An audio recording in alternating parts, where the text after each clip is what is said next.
Hello everyone, welcome to my channel. It's Clay from Clay's Collections, and today we have a combination estate sale haul, and I'm going to show you some of the things I won an online auction, some books. So I have some of those, not the entire lot that I bought, but just a few of them that I thought would be of a little more interest and educational value. So anyway, without further ado, let's just get into this. I do part-time reselling of stuff, mostly books nowadays and glassware. So that's particularly what I'm looking for to pick up. And I sell through an antique store in Hopkins, Minnesota called the Pink Elephant. Wonderful little store. If you ever get a chance to get down there, come on up to Minnesota and go shopping. It's a good time. Anyway, and so I'm just going to get some of these books out of the way. These are some of the books from the auction. I'll go through those first, then I'll do some of the other estate sale stuff. And the interesting thing about the estate sale was it's a second day. It's a 4-day sale. So they had the first day yesterday. This is the second day, and I was amazed these items were still there the second day.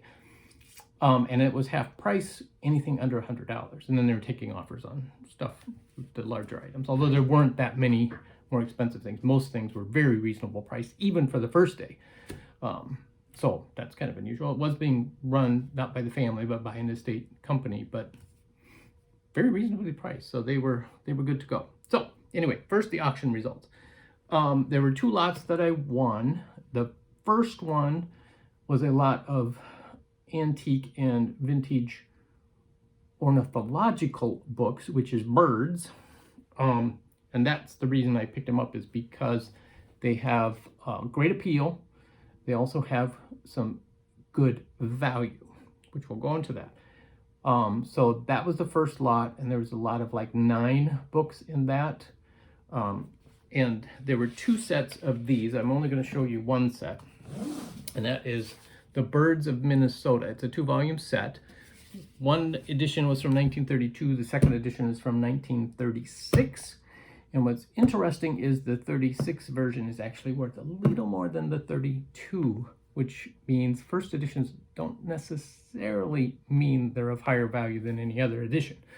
And I can't explain why in these particular books, but I have 2 versions of these. And so I'm going to keep one set for myself, and then I'm going to sell the other set. They are very large books, and they are they do have some photographs, black and white photos. They're not like the big Audubon colored pictures. And I just noticed there's something in the pages. With books, it's not uncommon for there to be pages. Oh, look. Piece of vellum paper. Somebody drew a cardinal. Did an excellent job, too. Beautiful little cardinal right in the middle of the book. So anyway, and this particular versions are in good condition. There is some creasing of the page. I shouldn't say creasing, crinkling of the pages at the top, where it looks like they got a little damp. You can see a little bit right along here, right along the edge, where there's a little warp to the page. So these will actually probably be the ones that I keep. So yeah, like I said, 2-volume set, big and heavy. I'll set those aside now. But the other one, which I didn't realize at the time, and apparently nobody else did either, because I paid $75 for this lot of 9 books, was this one. It's North American Birds by Ridgway. This is an, I believe, 1887 version of this book. It's leather bound. The cover is loose. It is the first edition of this book. Now, what's interesting, this book has been republished. So it is currently available in its republished format at $120 for the republished one.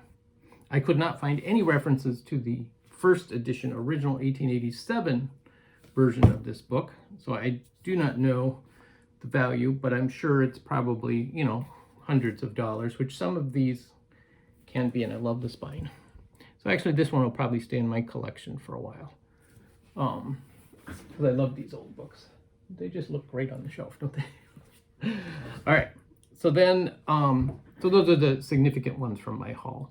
There were a couple other bird books, you know, they're $10 to $20 bird books, which is good, you know, books for my shelves. So that's kind of nice when you can buy a lot that pays for some books for you to keep as part of your collection and sell the others to recover your money. That's the best way to run a hobby, if you will. All right, so there's this other lot of just miscellaneous books. So these are a few of them. This was the reason I bought it. I saw this little, because they just showed the spines, and I saw this spine, that it was a machinery catalog, and this is actually farm machinery from 1899. This is not a reprint, this is the original catalog from this company in Chicago. So, a lot of fun stuff. Spray pumps, tank heaters, saw mandrels, horse harnesses. So just all the different things you could order in 1899. Then these two books, Garrison Keillor, of course, is a local Minnesota gentleman. He's wrote numerous books, had his radio program for years, also had some TV shows. But this particular book is autographed. He autographed this one. There were actually a number of Garrison Keillor books and magazines that he appeared in. So this person was a big fan of his. So we have an autographed copy of this one, Leaving Home. And then this was also there. It's another little bird book, A Bluebird's First Summer, but it is also autographed by the author. So it's just a cute little storybook from 1996. So those two will go in my autograph collection as well. So, so those are the items from the auction. The rest of this is from the estate sale today, which again was half price. Books were 2 for $1. So that was pretty awesome. So I picked up this one, which is a Charles Dickens 3 collection set, Oliver Twist, Great Expectation, and Tale of Two Cities. So 50 cents for this book. This is, I always like to pick up collections of big name authors because they sell. So I thought this was cute. And I actually ended up buying 2 of these, which I didn't realize. Cat's Christmas Letters to Santa. I didn't realize I got 2 of them.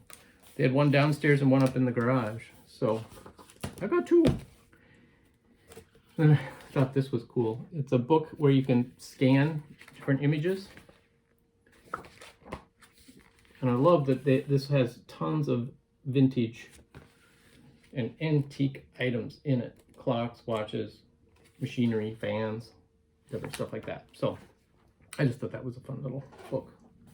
Need more room on my desk. The other thing that I talk about with books is local interest, right? So if you have a section of local interest books, they always seem to do well for me. So this is St. Paul, Minnesota, History of Summit Avenue, which is like the wealthy street in St. Paul's history. A lot of huge mansions on there, so I picked that up. Thought that would be a great thing. All right, so then I'm scouting around and went downstairs because they said there were more books downstairs. I only found a couple books downstairs, but the others I found in the garage. But then I came back upstairs and I found, well, this I found downstairs actually. This beautiful little basket. This is